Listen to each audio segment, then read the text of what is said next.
What's up? What's happening, folks? Welcome to my YouTube channel, Sports Life and Politics TV, where I'm previewing the playoffs. And this will be the second game of the day. You got the Brooklyn Nets versus the Boston Celtics.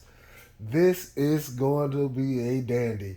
You have Kyrie Irving going up against his ex team, and you have the Boston Celtics, who were one of the better teams in the second half of the season. They were absolutely on fire. Jaylen Brown, Tatum, I mean, yeah, Jaylen Brown and Jason Tatum, they have been sensational. But there is a problem with the Boston Celtics. Robert Williams, their center, their big man, is out. Yeah, he's out with a knee injury.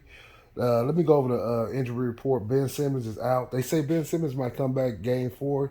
You got to see it to believe it at this point. You got Harris, the 3-point sniper. He's out for the season.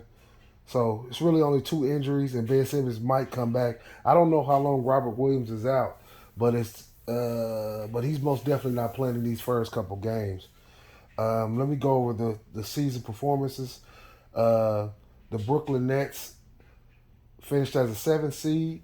Their final record at the end of the season was 44-38. Boston Celtics finished as the number 2 seed. They were 51-31. And they played 4 times this season, the Brooklyn Nets and Boston Celtics.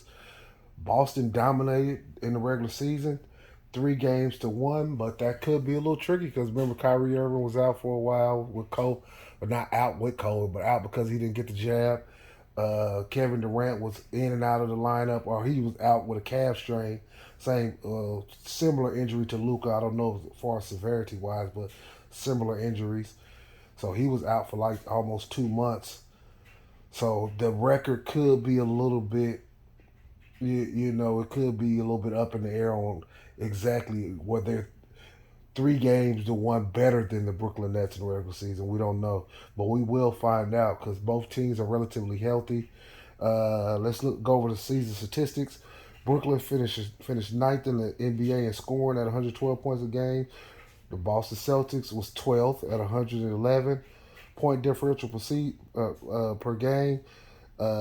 Brooklyn Nets was 15th at .8, and point differential. The Boston Celtics was second in the NBA, 7.3. Wow, I didn't know that. Assists per game, Brooklyn Nets was 10th at 25.3. Great ball movement. And the Boston Celtics was 14th in assists at 24.8. Steals per game, 25th at 7.1 for the Brooklyn Nets. 19th for the Boston Celtics at 7.2. Blocks per game, 5th for the Brooklyn Nets at 5.5, and second in the league at 5.8. Now that's why I say that's a big deal for the Boston Celtics because their center is out. He's part of that. He was a great shot blocker. Rebounds per game, Brooklyn Nets was 13th at 44, and the Boston Celtics was 5th at 46.1. Sometimes these analytics, they matter, man. Looking at this, the Boston Celtics overall has been a better team, but we know due to injury, James Harden not wanting to be there, the trade happening, Ben Simmons not playing, there are extenuating circumstances to why the Brooklyn Nets record was what it was. But now they're 7th seed. They're going up against Boston. Boston have home court advantage. This is going to be all about matchups. Who's guarding Kyrie Irving? I would imagine you put Marcus Smart on him most of the time to try to lock him up. But who really can guard Kyrie Irving? Kyrie Irving, one of the best ball handlers in NBA history. I mean, he has such a beautiful game. I mean, his moves, his crossovers, his ability to get downhill and get to the bucket, his jump shot, his floater game, his 3-pointers. I mean, everything, he's on point. And then you got Kevin Durant, the Slim Reaper. We know what he's coming with. The mid-range assassin. He's a killer from the mid-range. His 3-point shooting is accurate as hell. His turnaround jump shot. He has it all with Drummond and Curry. And hopefully if Ben Simmons can come back. You got Patty Mills. This is going to be a hell of a series. Jason Tatum has taken his game to the next level for the Boston Celtics. And Brown has also taken his game up a notch. So Jaylen Brown, Jason Tatum, that now this tandem, I remember when they were really young players and when Kyrie Irving was there and he got hurt that first season. Man, them boys played. It's like it took a while for them to find their way back, but this team is primed and ready. But they're going up against a juggernaut who's the underdog. That's that's a rarity to have a juggernaut who's the underdog.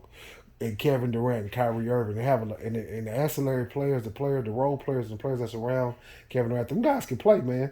Andrew Drummond, man, he can give you 17 to 17. Patty Mills at any time can go for 25 points. Curry anytime can go for 25, 30 points. So this is going to be a hell of a series. I'm pretty sure people are looking forward to this series. Uh, my God, I got this series going 7 games. If Ben Simmons can come back and actually contribute, give you 20 minutes, 25 minutes a game, and he can guard either Tatum or Brown and take some of the defensive responsibility off Kevin Durant, this is gonna be good. I can't wait to watch this series. And I forgot about Claxton and Brown. They got them up on the screen. Claxton and Brown, both of those guys. Brown can hoop. Claxton is a guy who is great at pick and roll and a good shot blocker. I'm tempted to pick Brooklyn at 7. Something's telling me Brooklyn is gonna win this in 7 games. I don't know. I'm gonna go Brooklyn at 7, y'all. I'm picking Brooklyn in 7 games. Um, That'll be a great series. Can't wait to watch, man. Appreciate y'all tuning in. Hit that like, hit that subscribe, man. And peace.